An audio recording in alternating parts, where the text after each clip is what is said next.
We have many earthquakes in the Reykjanestá. That is the tip of the Reykjanes Peninsula of Iceland. The earthquakes started today, and they're concentrated and clustered there, almost short of being a swarm. Look at the size of the earthquakes and the concentration. Many of them also are happening probably near the shore in the ocean, Atlantic Ocean. And this is the latest distribution of them, time distribution. The biggest one was around short of the 2.6, 2.7, and they're all happening along the boundary between the Eurasia and the North American plates. At the moment, we don't have any eruption, unlike what we saw in the, for example, Reykjanesá, that we have a cluster of the earthquakes. But nothing in theory can stop it to have an eruption in the ocean. However, we will not see it. This is happening in the deep waters. What we can see is that they release the fault lines engaged in one point and transfer the movement to the next, which will be the L dwarf and the Svartsengi volcanic systems. I have a video about this previously made in a similar situation before a recent eruption in the Svartsengi. Please watch that.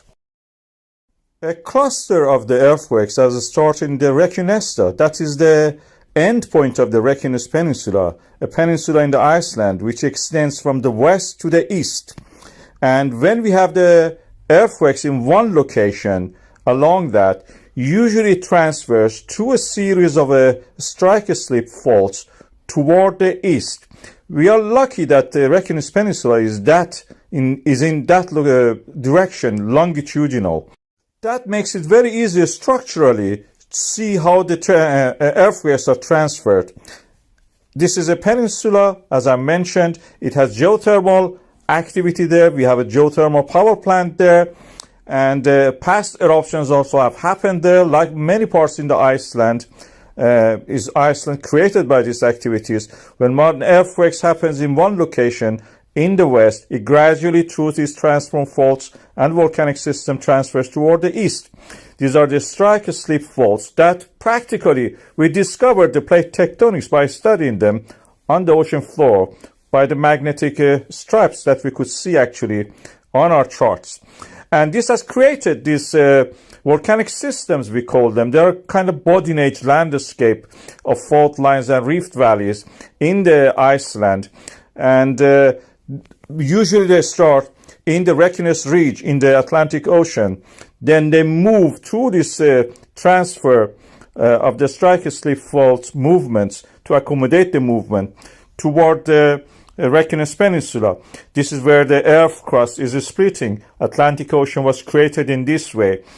And the roots of this is deeper in the mantle of the earth, where we have the uplift and convection of the heated material coming to the surface. North American plate and Eurasian plate practically are separated through this uplift of the material, through this extension of the oceanic crust, where everywhere else Gondwana was joining together.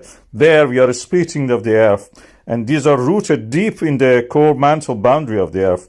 We may have eventually an eruption, but not directly at this moment. But through these strike-slip fault lines, we have these volcanic systems, including the Svartsengi volcanic system, which is active at the moment, and we are expecting any moment an eruption there. It may eventually lead also to eruption in the Svartsengi volcanic system. We have to wait and see.